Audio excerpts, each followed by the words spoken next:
Oke, suara saya jelas di situ. Kita mulai ya. Bismillahirrahmanirrahim. Allahumma rabbi shrah li sadri wa yassir li amri wahlul 'uqdatam min lisani yafqahu qawli yafqahu ma yafqahu qawli. Baik, ini adalah pertemuan kedua dari mata kuliah kita yaitu Machine Learning. Kalau sebelumnya kita masih dalam introduction ya. Nah, bagi yang miskan kelas yang sebelumnya, kalian bisa lihat di YouTube. Alhamdulillah sudah saya upload yang pertemuan kemarin tentang YouTube di YouTube tentang introduction dari machine learning. Jadi di situ kita lihat perbedaan dari kita lihat apa sebetulnya perbedaan dari machine learning, kemudian data mining, kemudian artificial intelligence, kemudian data science. Nah, karena banyak yang dalam hal ini konsepnya masih tidak matang gitu. Jadi kalau kalian menyusun tugas akhir, kalian masih bingung. Misalnya kalian menggunakan metode gitu ya, atau algoritma naik Bayes. Naik Bayes ini kalian gunakan juga di expert system. Di expert system kalian gunakan juga, kemudian kalian mungkin bisa gunakan dalam DSS, di support system, di data mining ada juga dia. Kemudian di machine learning ada juga. Nah, kalau bingung, ini sebenarnya apa sih perbedaan yang mendasar banget gitu ya antara semua istilah-istilah ini. Karena kalau kita lihat istilah-istilahnya memang banyak sekali kaya istilah tentang IT, terutama dalam computer science sekarang ini. Contohnya aja, kita hitung seperti kemarin dalam membicarakan sebuah atribut kolom ya. Nah, misalkan nih di dalam data mining disebut dengan attribute. Kalau di dalam machine learning kita sebut dengan features. Kemudian di dalam statistik itu disebut dengan variable. Nah, kemudian di dalam pattern recognition itu disebut dengan dimension. Nah, ini sama aja, konsepnya itu sama, tetapi penyebutan itu beda. Jadi kalau sebagai IT yang hadir pada zaman sekarang ini, kalian harus banyak membaca, harus kaya dengan informasi tersebut. Nah, kalian boleh tes nih kepada teman-teman kalian yang lagi menyusun tugas akhir, apakah itu mining atau machine learning, kalian tanya, apa sebenarnya data mining dan machine learning? Pasti mereka bingung. Karena itu yang saya alami ketika menguji tugas akhir. Nah, banyak mahasiswa yang masih ragu machine learning. Kemudian penyebutan-penyebutan tadi juga masih rancu ya. Nah, jadi jangan kalian nanti membuat tugas akhir tiba-tiba langsung ke konsep deep learning gitu. Padahal konsep yang awal yang itu tuh masih mentah gitu. Nah, itu yang sangat berbahaya sekali. Kalian langsung menggunakan deep learning yang cuman kasus datanya ambil dari internet, atau kalian ambil sendiri datanya, datasetnya, kemudian ambil source code-nya di internet, menggunakan Google Colabs, kemudian kalian jalankan dan berhasil, itu kalian pikirkan machine learning kalian sudah berhasil. Nah, itu bagi orang computer science itu salah besar. Kenapa? Karena bagi orang yang tidak belajar informatika pun pasti akan bisa. Code-nya ambil dari internet, Google Colabs, kemudian ambil data, dijalankan. Nah, tapi kalau konsepnya tidak tahu, kapan datanya tadi, bahkan kemarin ada satu yang saya alami, ada mahasiswa yang nanya sama saya tentang tugas akhirnya, dia menjalankan dalam machine learning, tapi walaupun dia bilang di data mining ya. Nah, datanya itu data trainingnya semakin besar. Nah, semakin besar data trainingnya, kemudian data testingnya semakin sedikit. Nah, itu dibilang maka akurasinya, ketepatan itu akan tinggi. Tapi yang dialami tidak. Nah, saya bilang, ini kamu tugas akhir memilih untuk membuat selain atau lah data mining yang kamu sebut seperti itu. Tetapi masih bingung.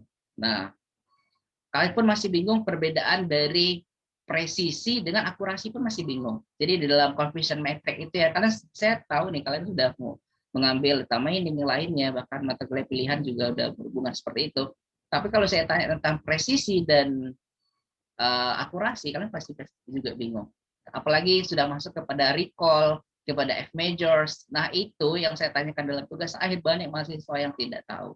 Padahal kalian sudah mengaku menggunakan deep learning, menggunakan ini, tapi konsep dari confusion matrix saja masih mentah kayak gitu. Nah, coba tanya ke diri kalian sendiri, apa yang saya omongkan tadi itu kalian paham tidak? Pasti belum paham kan? Padahal kalian sudah semester 8. Betul nggak? Iya, Saya Pak. paham. Iya, Pak. Belum, Pak. Belum paham, Nah, Pak. makanya konsep itu yang penting. Jangan kalian kenapa konsep itu penting? Misalnya gini, kalau di dalam ilmu matematik misalnya gini, 2 kali 2 sama dengan 4. Kalau kalian hafal, itu kalian hafal ya, kalian menggunakan code dari Google Colabs atau dari manapun kalian ambil, kemudian kalian run kan, itu kan dihafal. Dihafal. 2 kali 2 sama 4. Tetapi kalau 5 kali 4, kalian akan bingung. Kenapa? Karena kalian tidak tahu konsep perkaliannya. Tetapi kalau kalian tahu konsep perkaliannya, berapapun yang dikali-kalikan pasti akan kalian bisa. Seperti ini juga, kalau kalian paham dalam konsepnya, seperti yang saya bilang tadi,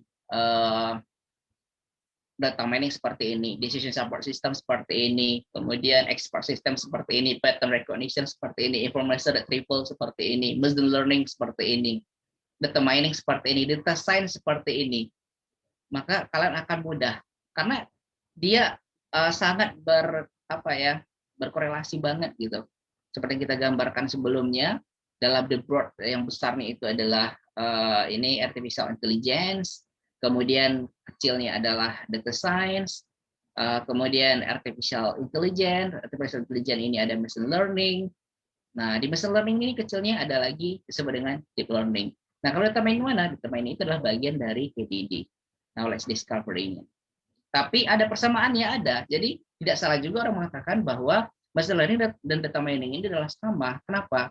Karena mereka adalah sama-sama mencari pengetahuan dari sekumpulan data. Tapi cara yang berbeda. Kalau di data mining masih menggunakan data, misalkan data itu ada ratusan juta misalkan datanya, raw-nya ya, raw datanya itu ratusan juta, baris datanya.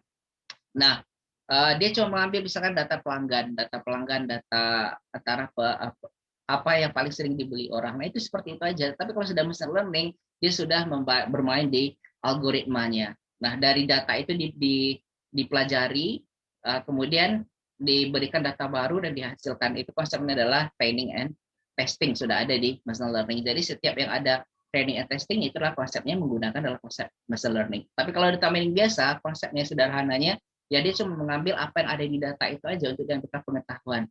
Oh, ternyata pada bulan ini orang yang membeli gula juga akan membeli teh gitu misalkan. Nah, itu konsep data mining biasa. Kalau sudah machine learning itu sudah luas, sudah ada training and testing, dan bahkan kalau menggunakan data mining mungkin hasilnya itu sama gitu ya.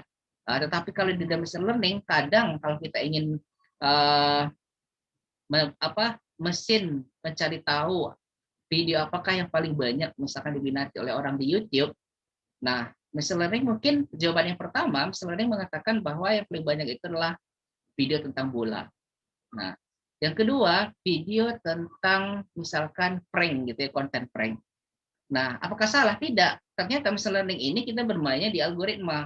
Yang pertama, algoritmanya itu mencari berdasarkan jenis kelamin ternyata. Laki-laki. Maka didapatkanlah video bola yang paling diminati.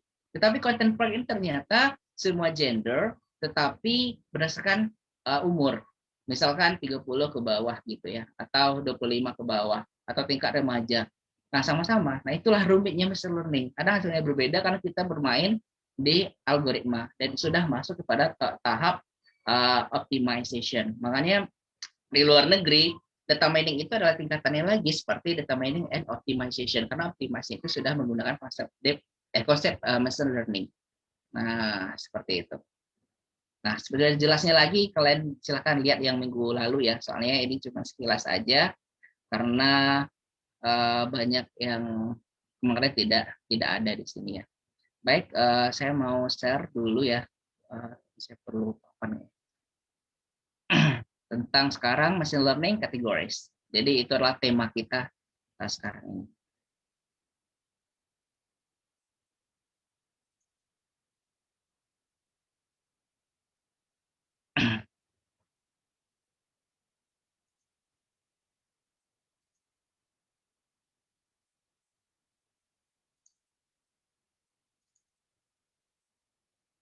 Kelihatan? Kelihatan, Pak. Kelihatan ya. Oke. Kelihatan, Pak. Nggak menggema suaranya tadi. Kalian gabung di ini ya, satu ruangan.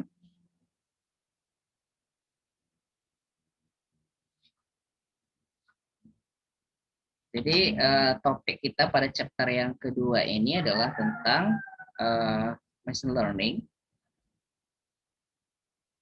Tulisannya kalau bagus banget diam aja ya. Jadi udah lama tidak menulis. Apalagi menulis di sini nih agak agak apa ya? Susah. Categories. Oke.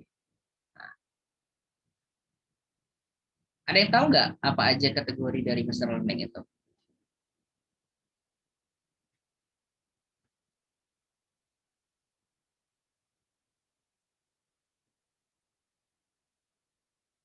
Ada yang tahu?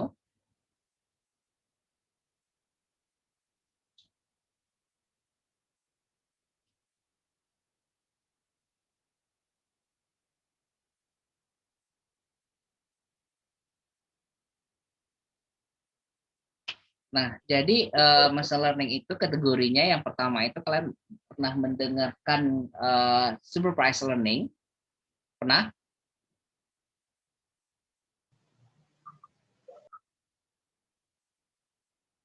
Kenapa? Nah ya. Nah, yang kedua, apa yang kedua? Unsupervised learning, Ya, Pak. betul. Unsupervised learning.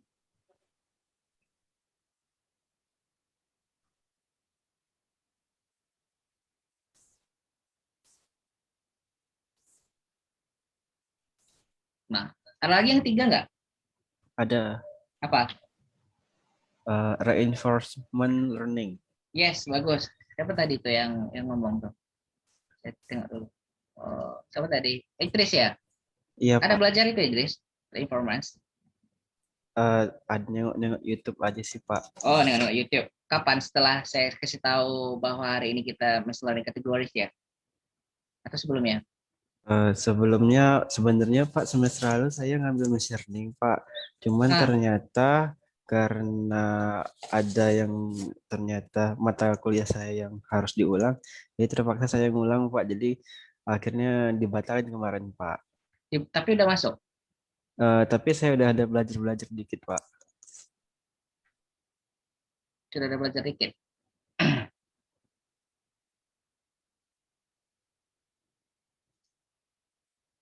Oke, kelihatan ya? Kelihatan nggak?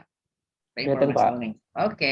Nah, jadi kategori dari machine learning ini konsepnya ada tiga. Mungkin yang kalian tahu ya, mungkin waktu di data mining atau mengambil di expert system atau mengambil mata kuliah yang ini yang berhubungan dengan computer science atau AI. Nah, kalian mungkin cuman dikasih tahu itu dua. Nah, karena itu adalah dasarnya supervised, unsupervised, dan reinforcement learning. Tetapi dalam machine learning sudah ada yang namanya reinforcement learning.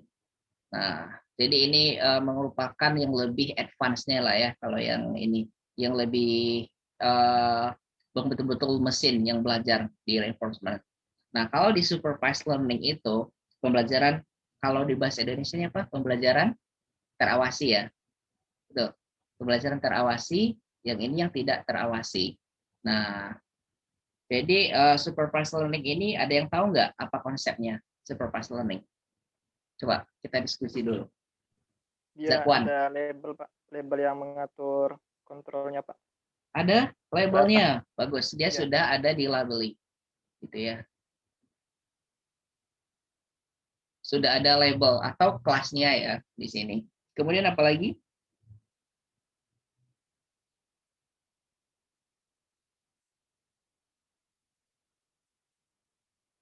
Jadi kita istilahkan lah ya, kita istilahkan kita ganti kalau mungkin di data mining kalian belajarnya itu adalah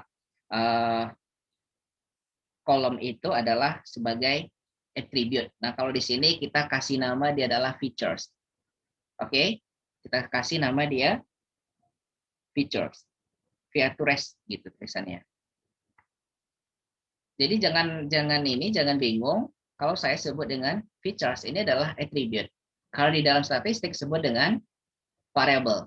Kalau misalkan di dalam machine learning sebut dengan features. Kalau di dalam pattern recognition sebut dengan dimension. Nah, oke, paham? Jadi itu juga sama disebut dengan kalau di Excel biasa mungkin disebut dengan column gitu ya.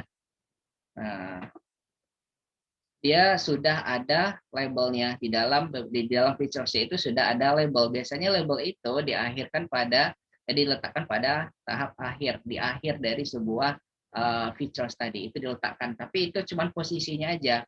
Nah, terkadang ada juga machine learning tools yang meletakkan dia paling awal dan dia dikasih mark gitu ya, tanda bahwa ini adalah sebut dengan label tadi.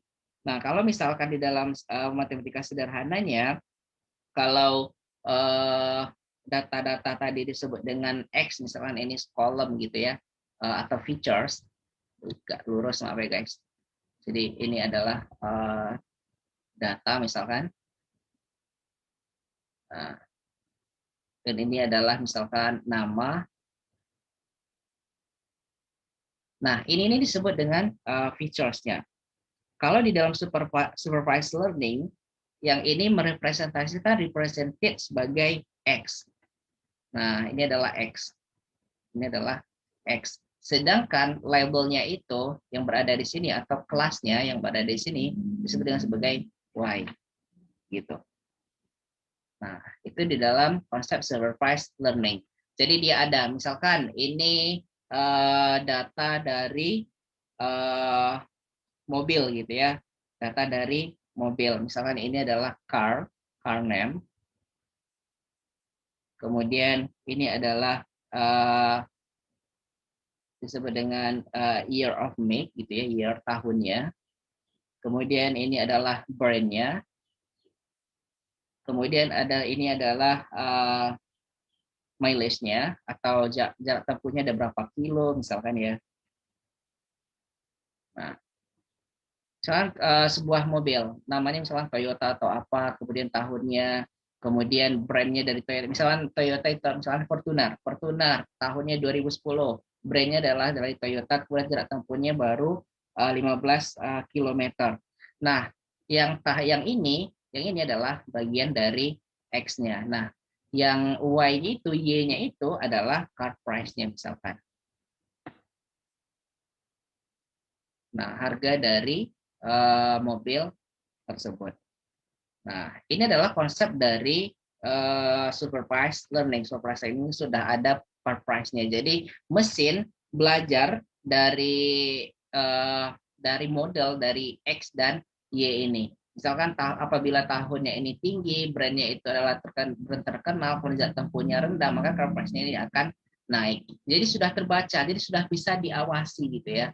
Sudah terbaca, dia ini adalah disebut dengan dependent variables, disebut dengan dependent, dan ini adalah disebut dengan independent variables. Jadi dependent ini tergantung pada independennya. Kalau misalkan tahunnya itu rendah, kemudian brandnya itu brand yang biasa aja, kemudian jarak tempuh mileage-nya itu adalah tinggi, misalkan kilometer sudah banyak, nah car price-nya itu mungkin harga dari sebuah mobil itu akan turun. Nah, itu adalah konsep dari supervised learning.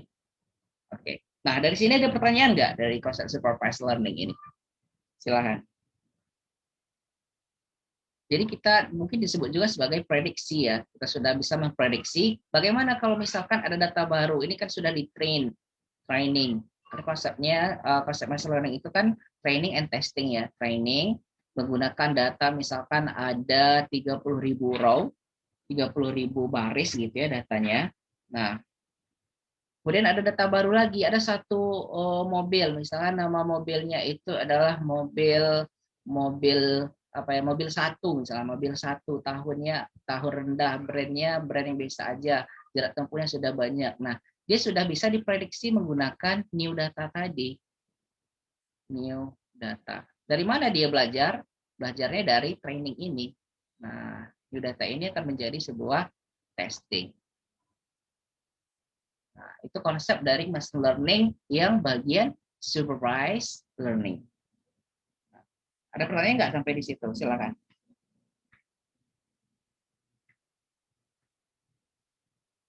Ada pertanyaan?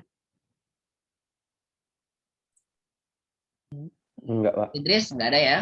Kalau nggak ada, kita lanjut. Oke, kita Oke, Pak. lanjut ini bisa langsung dihapus atau gimana? Bisa kontrol A. Oke, kita clear. Oke, kita clear.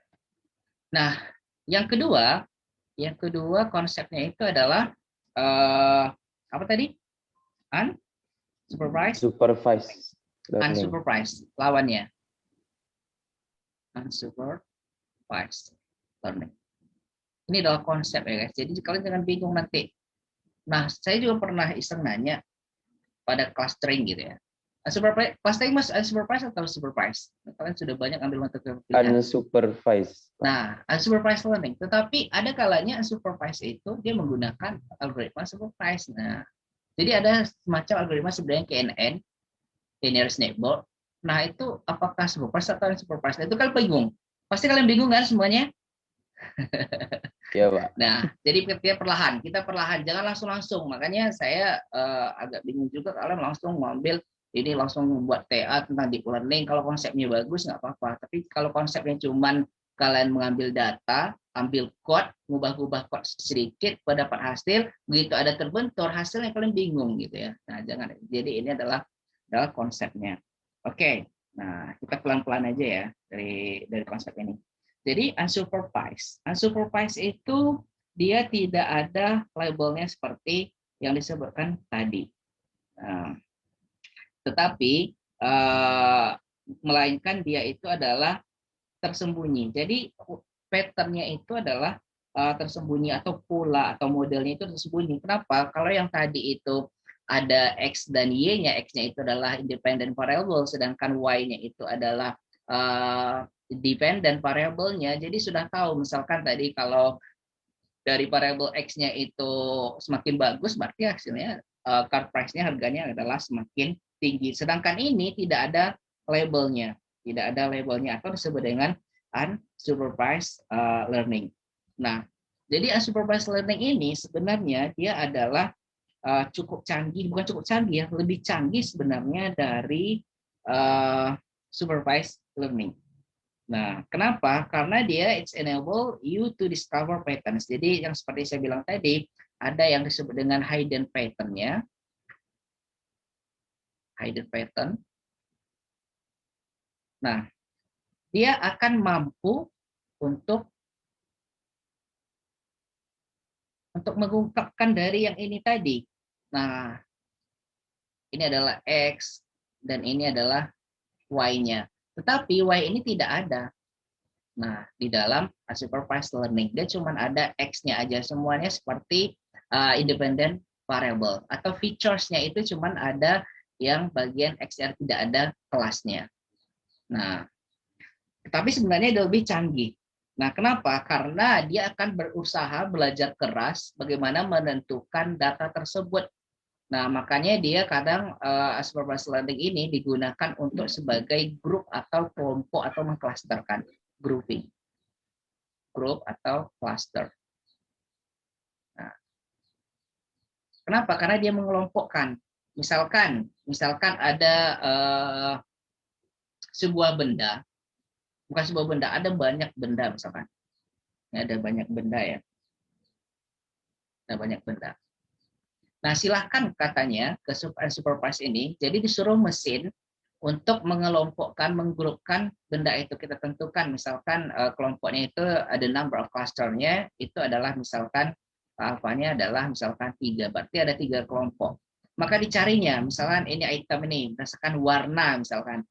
Mana warnanya? Ternyata dibagi 3. Ini ada warna biru, biru mana dikelompokkan di sini, kemudian ini ada warna hitam, kemudian ini ada warna kuning. Nah, kemudian dikelompokkannya lagi misalkan banyak X-nya, banyak features-nya. Misalkan berdasarkan warna, kemudian ukurannya, size-nya di sini, kemudian juga berdasarkan shape-nya atau bentuknya. Nah, maka dia akan digrupkan. Jadi berdasarkan itu aja, dia akan mengelompokkannya berdasarkan atribut tadi. Beda dengan supervised tadi. Nah, lebih contohnya itu misalkan gini ya.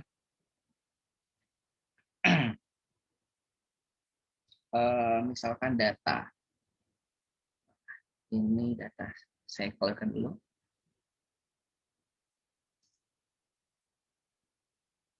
Kita belajar konsep datanya ini ya. Misalkan datanya adalah data benda tadi ya. Apa bagusnya datanya? Mahasiswa lah, data mahasiswa, student.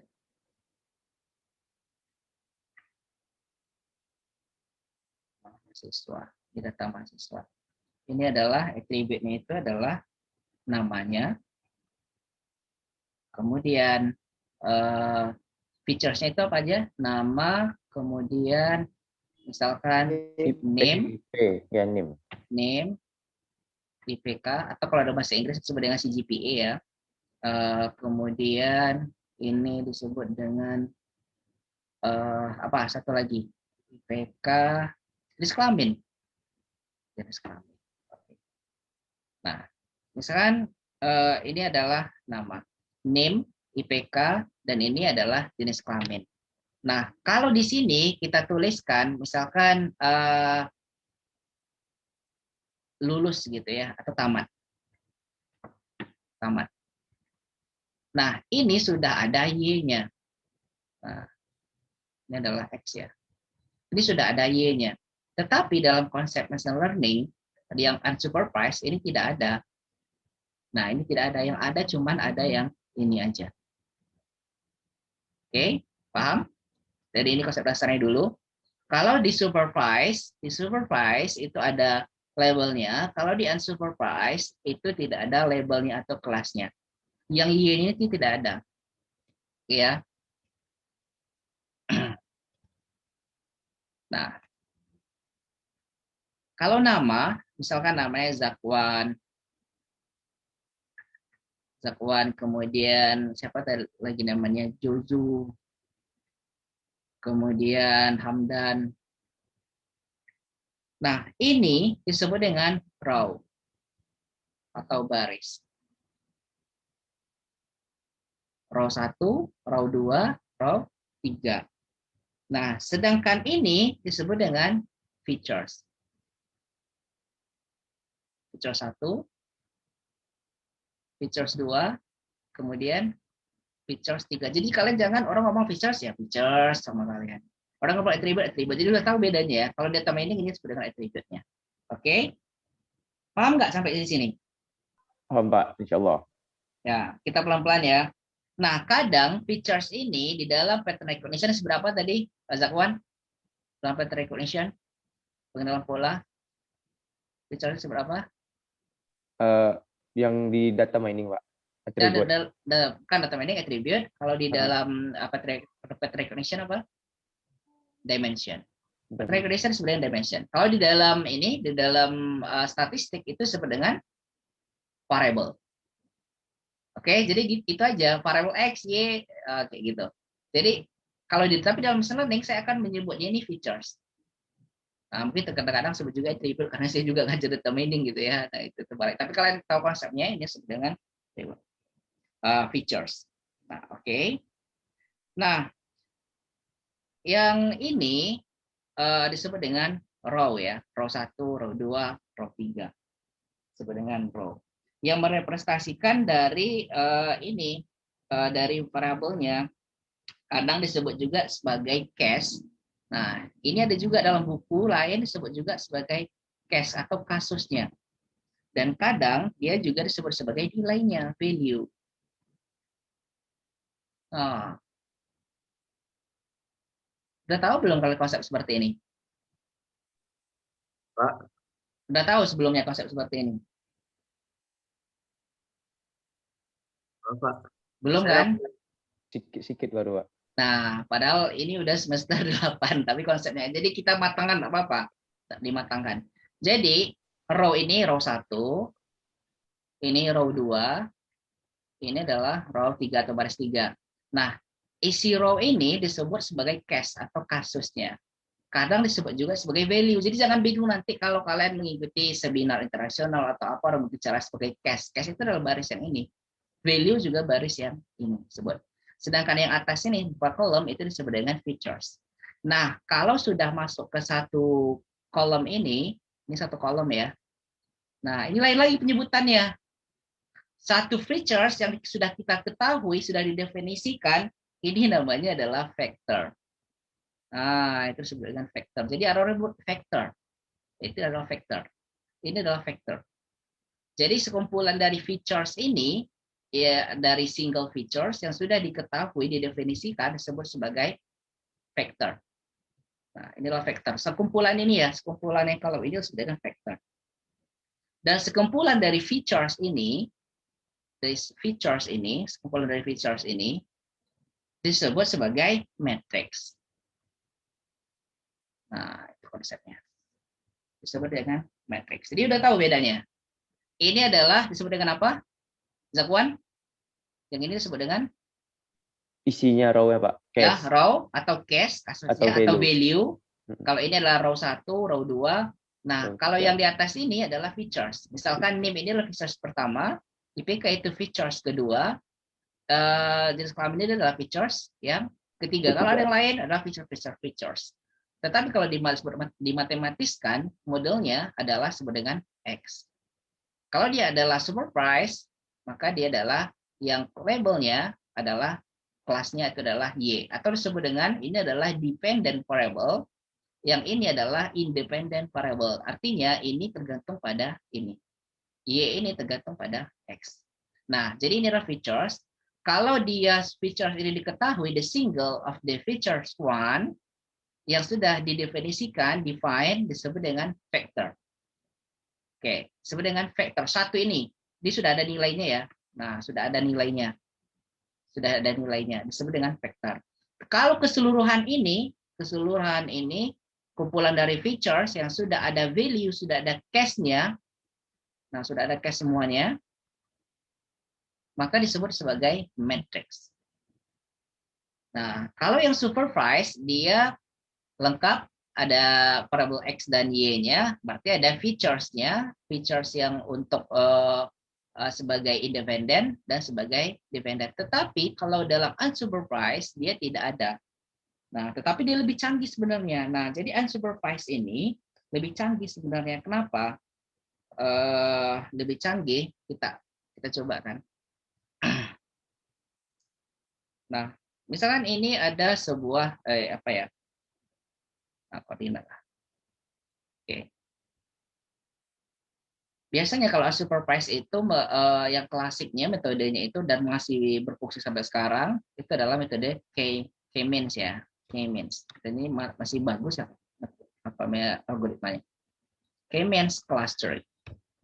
Nah, K-means clustering ini seperti yang tadi ada data gitu ya. Jadi dia akan mengelompokkan ini ada data, sekumpulan data. Kita belum masuk kepada detail dari K-means ya, nanti di K-means. Ini sebagai gambaran dari unsupervised saja. Nah, dalam unsupervised karena dia tidak memiliki features Y-nya, dia cuma ada X atau tidak ada labelnya, jadi dia berusaha menggrupkan atau mengkelompokkannya. Nah, kalau kita let's say we want to the 3 groups atau the number of cluster-nya 3, berarti mesin akan mengelompokkannya berdasarkan yang tadi, berdasarkan dari features-nya tadi, dari X-nya tadi, dari feature 1, features 2, features 3, dikelompokkan misalnya ini dari warna, dari ukurannya, kemudian dari ini adalah dari bentuknya. Kalau dari data mahasiswa tadi adalah berdasarkan NIM IPK-nya, misalkan IPK-nya kita bagi lagi IPK-nya ada yang 2,5 ke bawah, 2,5 sampai 3, kemudian 3 ke atas. Nah, dibagi di data tersebut ya. Itu data scribing nanti kita bahas. Kemudian misalkan menggunakan gender lagi. Nah, berdasarkan itu dikelompokkannya, dicari titik sentroidnya, titik acuannya di sini. Nah, titik acuannya. Siapa yang mendekati titik acuannya, maka dia akan berada misalkan number clusternya alfanya misalkan 2. Berarti dia akan kelompokkan berdasarkan yang mirip di sini acuannya. Nah, atau disebut dengan centroid.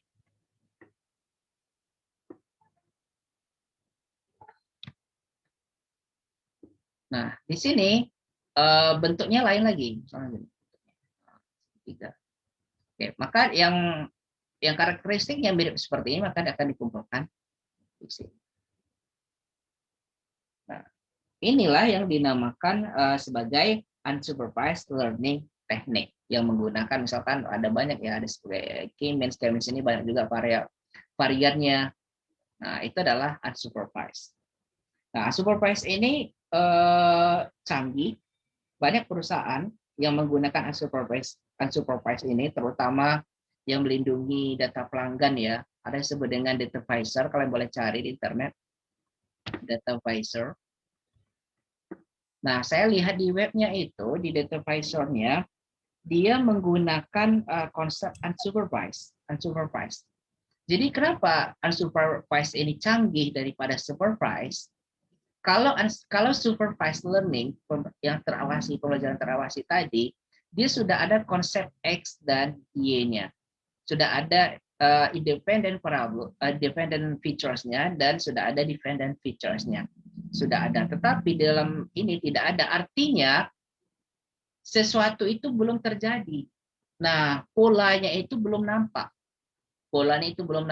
Tetapi unsupervised, mesin akan berusaha menampakkan atau mengemukakan pola tersebut. Nah, makanya banyak perusahaan-perusahaan yang melindungi data pelanggan itu menggunakan unsupervised. Misalkan contoh penggunaan unsupervised, misalkan dari sebuah data gitu ya, tiba-tiba misalkan contoh kasusnya itu misalkan sudden large order from the unknown user. Misalkan tiba-tiba ada pemesanan sudden large order. Misalkan si Wahyu Maesa, Wahyu misalkan menjual buku atau apa? Wahyu suka jualan, Wahyu? Enggak juga, Pak. Enggak juga, tapi pernah jualan ya, anggaplah mau jualan baju. Biasanya jualan baju di Wahyu ini di Shopee, itu pesannya itu rata-rata sehari itu misalkan cuman 2 items. Tiba-tiba suatu ketika pesanannya itu menjadi 200 item. Nah, 2 item ini masih dalam karakteristik yang seperti ini di sini. Tapi 200 item sudah masuk ke sini. Nah, inilah disebut dengan fraud detections. Jadi ada yang berarti yang ordernya itu adalah palsu atau fake. Nah, ini adalah yang realnya. Jadi setiap ada yang di luar pola ini, maka akan dijadikan fake atau diindikasikan sebagai palsu. Gitu ya. Nah, begitu juga tentang banyak juga ya tentang email, spam filter, kemudian rating. Saya pernah waktu itu ngupload sebuah dokumen research di suatu seperti sosial media, tetapi sosial media especially for the resource. Jadi jadi jarang komen. Nah, dia sudden source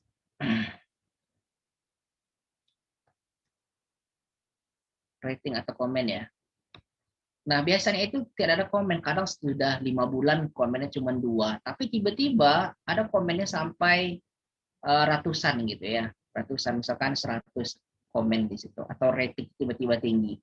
Nah, ini juga akan diklusterkan, akan dibuatkan, digrupkan. Jika dia karakteristiknya masih yang normal, akan seperti ini. Tetapi kalau sudah 100, nah itu sudah sebagai fake rating gitu ya, rating atau comments. Nah, mungkin banyak di YouTube yang menggunakan robot gitu ya. Jadi komen itu aja.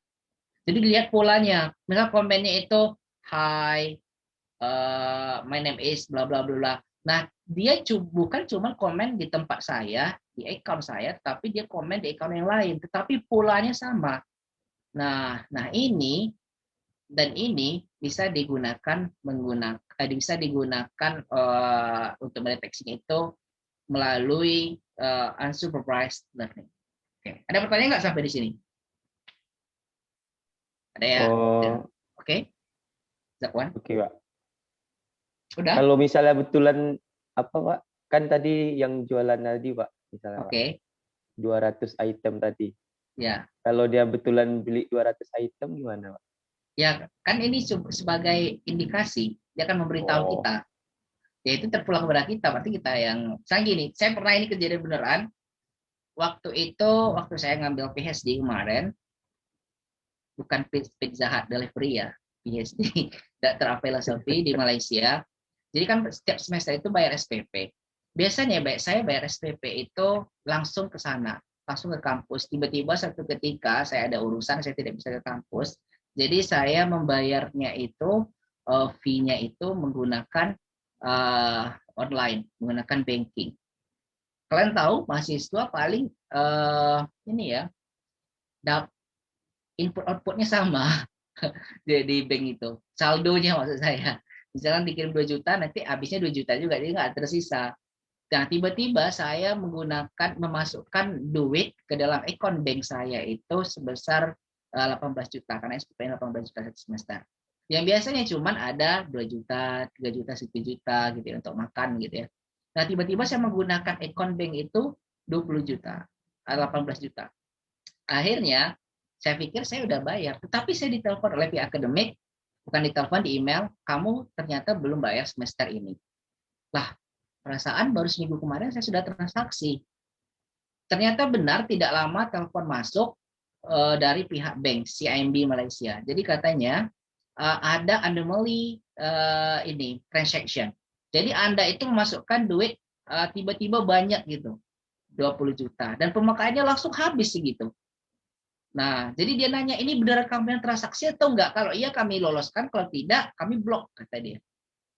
Nah, itu menggunakan unsupervised learning. Kenapa? Karena dia sudah melihat polanya dari the number of cluster, ada 2 number of cluster, atau dengan alpha yang sama dengan 2. Nah, dibagi seperti ini, yang biasanya saya masuk dalam kategori ini transaksi saya, tiba-tiba transaksi saya waktu itu masuk ke sini, dan ini dianggap diindikasikan sebagai palsu atau sudah ada di situ mungkin anomali.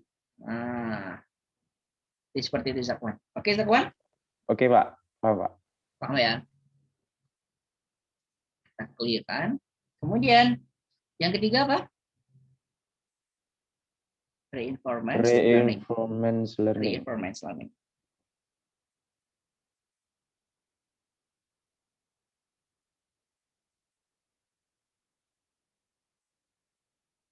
Oke. Nah, kalau tadi supervised itu sudah ada depend dari deliverables, kemudian unsupervised itu ya kebalikannya gitu ya. Kemudian reinforcement apa? Reinforcement ini lebih rumit lagi. Reinforcement ini sangat rumit dan dia memang betul-betul sudah diberikan kepada mesin. Agak susah saya menggambarkannya kepada kalian, nanti kita bahas di pertemuan, di last pertemuan gitu ya, last meeting.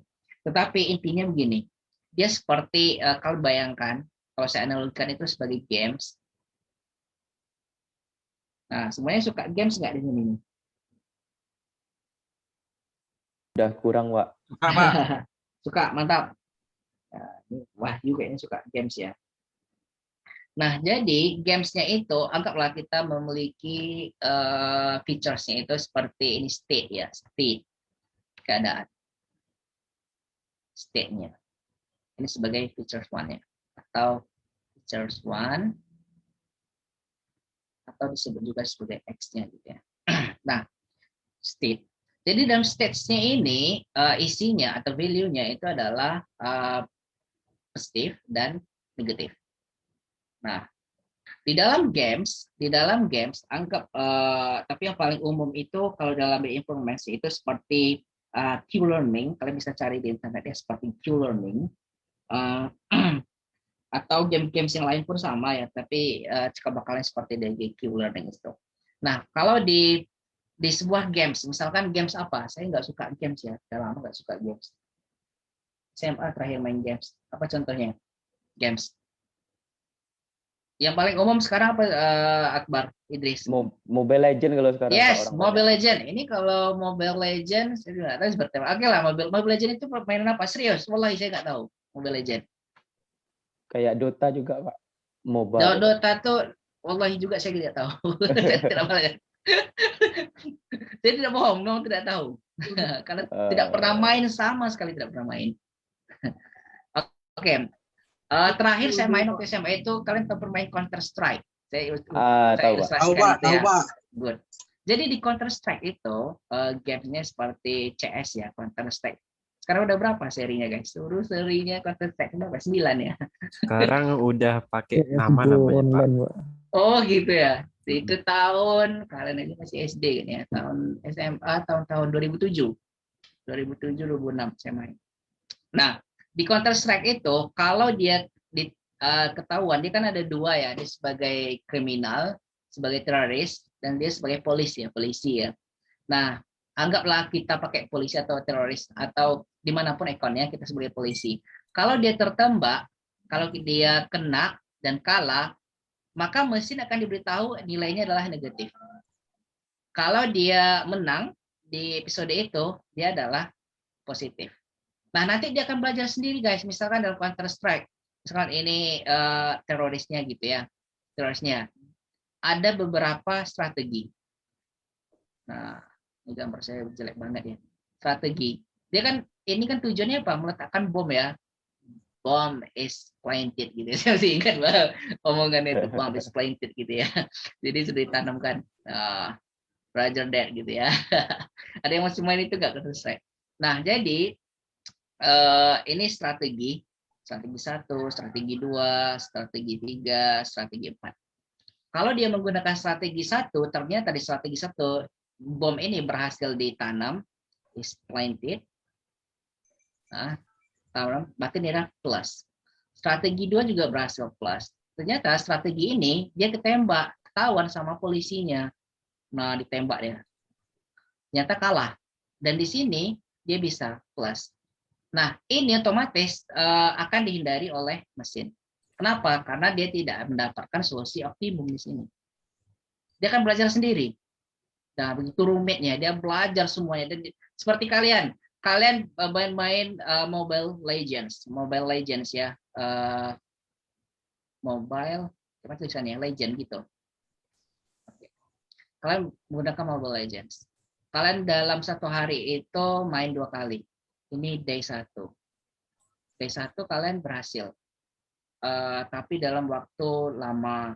Waktu misalkan berhasilnya itu mungkin perlu beberapa kali pengulangan ya. 5 kali main lah misalkan. 5 kali. Kemudian day 2 itu kalian sudah tahu. Pasti lebih jago 4 kali. Day 3 itu 3 kali. Nah, jadi seperti itu. Pengalaman, dia belajar dari pengalaman. Betul nggak? Kalau semakin sering kalian main, sering jago nggak kalian? Biasanya gitu, Pak. Nah, itu dia konsepnya. Makanya ada sebagai dengan key learning.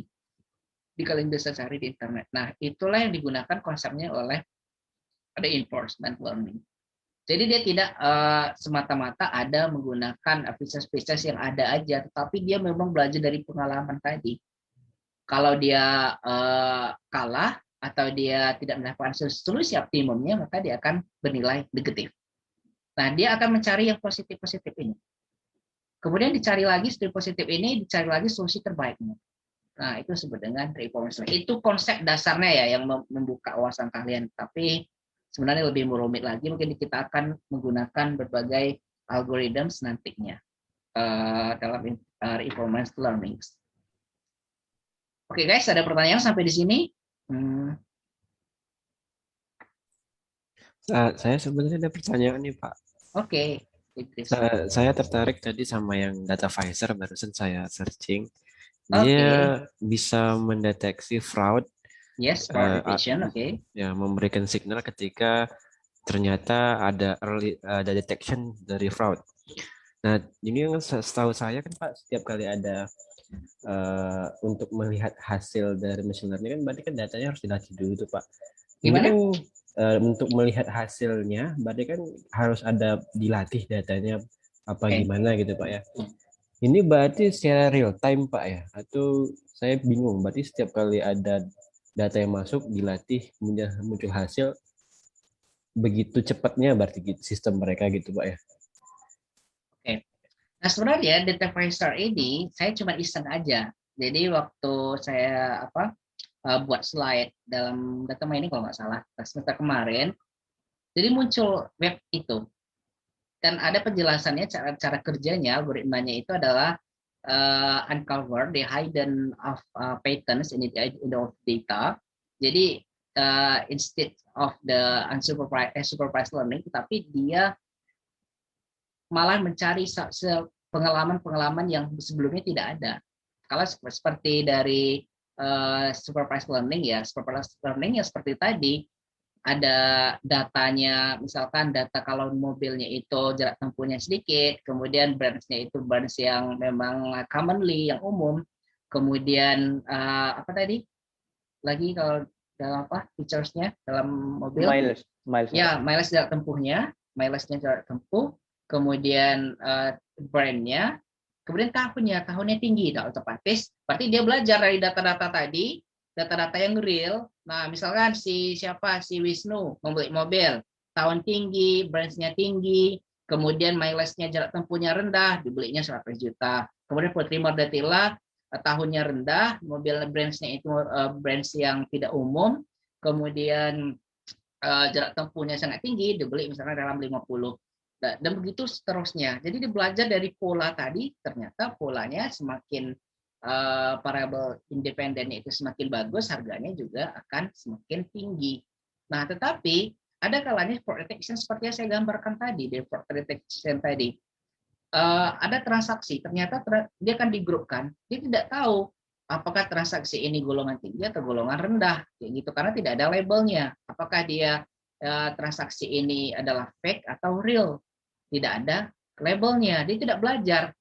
Tetapi cuma satu kuncinya, dia belajar untuk menggrupkan. Dari mana dia belajar menggrupkan? Melihat pola dari data tadi berdasarkan dikategorikannya, berdasarkan misalkan variabel features satunya berdasarkan size-nya. Jadi size-nya misalkan yang agak mirip bentuknya atau ukurannya dimasukkan di sini. Kemudian dari warnanya, yang agak hitam-hitam, yang gelap-gelap masuk dalam dalam grup yang gelap. Tapi bukan sebagai kelas ya, tapi grup atau cluster. Nah, kemudian contohnya apa? Contohnya gini lah, dari segi warna gitu ya, warna, oke. Jadi setiap yang hitam, kalian nampak nih ya, setiap yang hitam itu kita grupkan berdasarkan warna. Ini hitam, oke, satu grup. Ini grup. Ini hitam, grup masuk. Ini hitam, ini grup masuk. Ada nggak ada warna yang lain ya? Misalnya ada putih satu, berarti dia beda. Nah, yang putih ini akan disebut anomali. Paham? Disebut anomali dan dia karena tidak masuk dalam grup ini, di datanya loh, ini datanya, di training data itu berdasarkan kamu grupkan, kami akan training kamu nih mesin menggrupkan algoritma itu berdasarkan warna. Nah, jadi tergrupnya seperti ini dan ini akan terpisah. Nah, karena ini tidak normal dan ini adalah anomaly, jadi ini akan diidentifikasi sebagai fraud. Nah, akan sebagai fake atau tidak real atau penipuan. Nah, jadi mungkin itu kalau saya tidak mempelajari betul ya di data tracer itu, tapi kalau dia menggunakan konsep unsupervised ya seperti itu tadi, dia akan melihat kalau ada lagi grupnya atau clusternya ada 5, the number of cluster or the alpha-nya equal to 5, maka dia akan mengclusterkannya tadi, menggrupkannya tadi berdasarkan 5 kategori. Berarti dia lebih ini ya, lebih detail lagi. Nah, saya ada juga nih penelitian tentang itu. Kalian bisa lihat ya di IEEE itu ada. Saya akan share.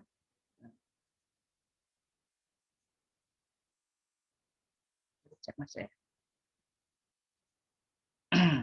Nah, misalkan di IEEE ya.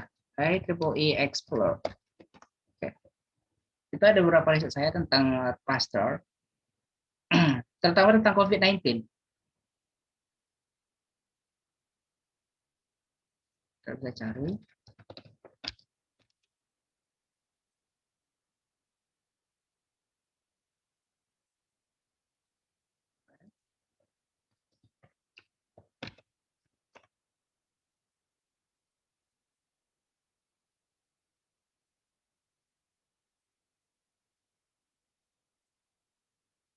Nah, ini tahun 2020 kemarin ya.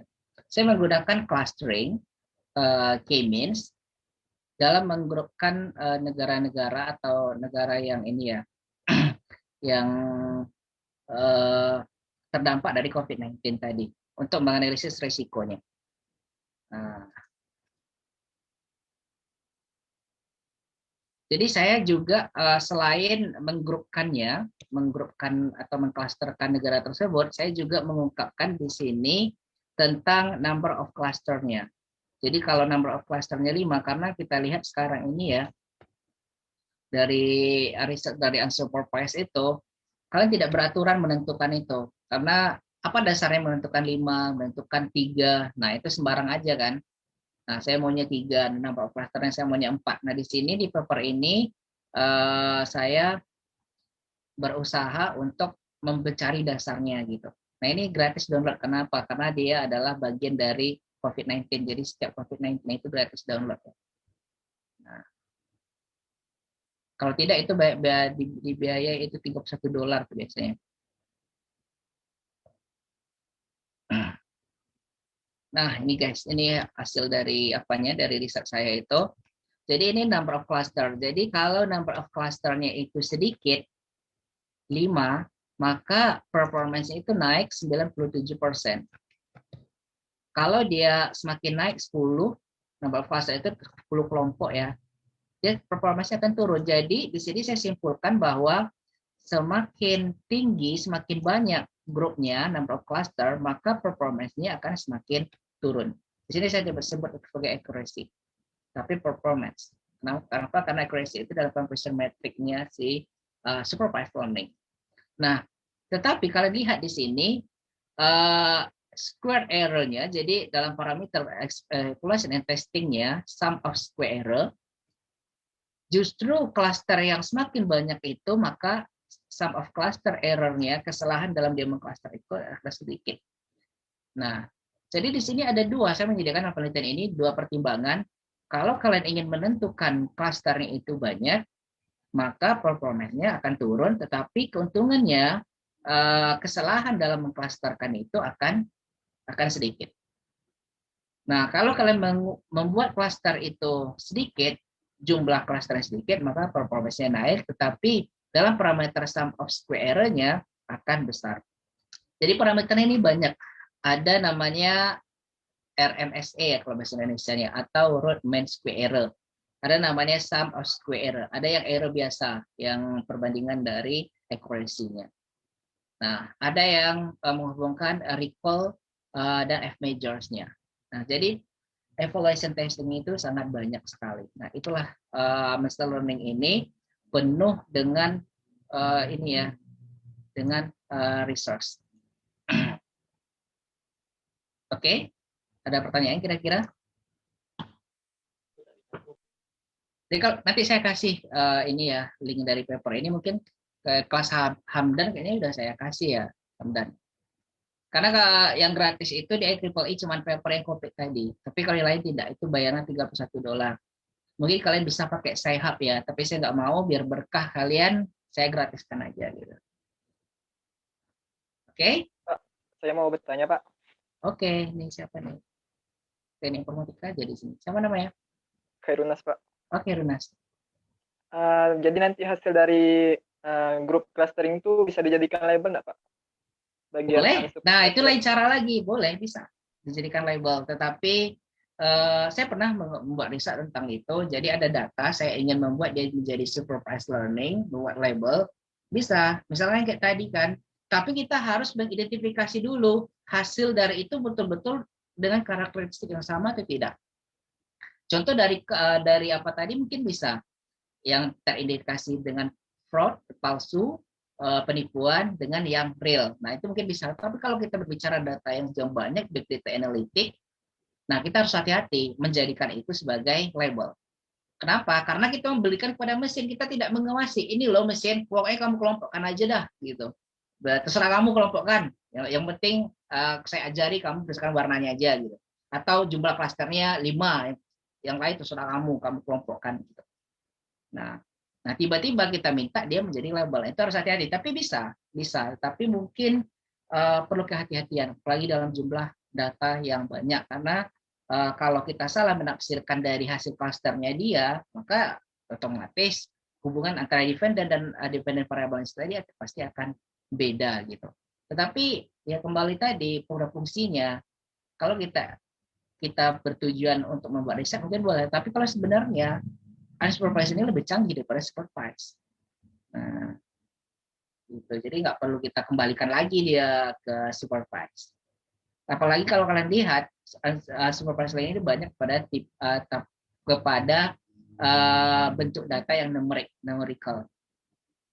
Nah, mungkin dalam supervised itu banyak yang nominal.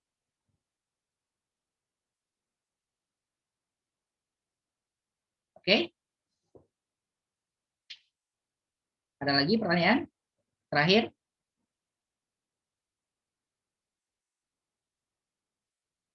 Besok kita udah mulai bahas-bahas paper ya, karena kalian ini mata kuliah pilihan dan memang fokus kita ke riset, dan saya harapkan kalian bisa menghasilkan satu proposal untuk tugas akhir gitu ya.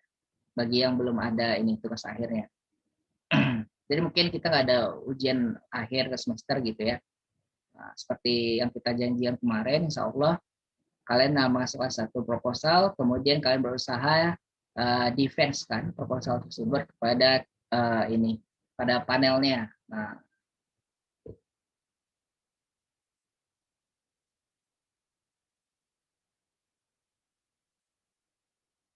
ada lagi pertanyaan? Kalau tidak ada kita tutup ya. Ini kita bisa kalian saksikan juga nanti di YouTube ya bagi yang nggak hadir. Oke, saya tutup perkuliahan kita pada pagi hari ini.